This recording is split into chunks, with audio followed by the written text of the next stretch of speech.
ఈ రోజున యమత్రయోదశి సందర్భంగా అందరూ కూడా యమదీపాన్ని పెట్టుకుంటూ ఉన్నారు. సాయంత్రం సూర్యాస్తమయం తరువాత చీకటి పడ్డాక స్నానం చేసి తెల్లబట్టలు కట్టుకునే చక్కగాను ఇంటి బయట గడపకు కుడివైపుగా ఈ యొక్క యమదీపాన్ని పెట్టుకోవాలి అని చెప్పడం జరిగిందండి.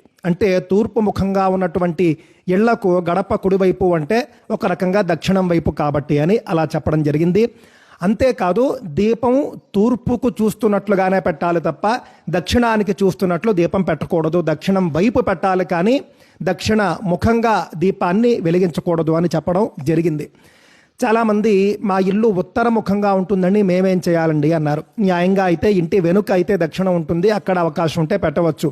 లేదు అని అంటే కనుక గడపకు కుడివైపు పెట్టేసుకోండి, ఏం అనుమానం లేదు. గడపకు కుడివైపు ఉత్తరాన్ని దీపం చూస్తున్నట్లే పెట్టుకోండి చక్కగా. యముడికి దైవత్వము ఉంటుంది, అలాగే పితృదైవత్వం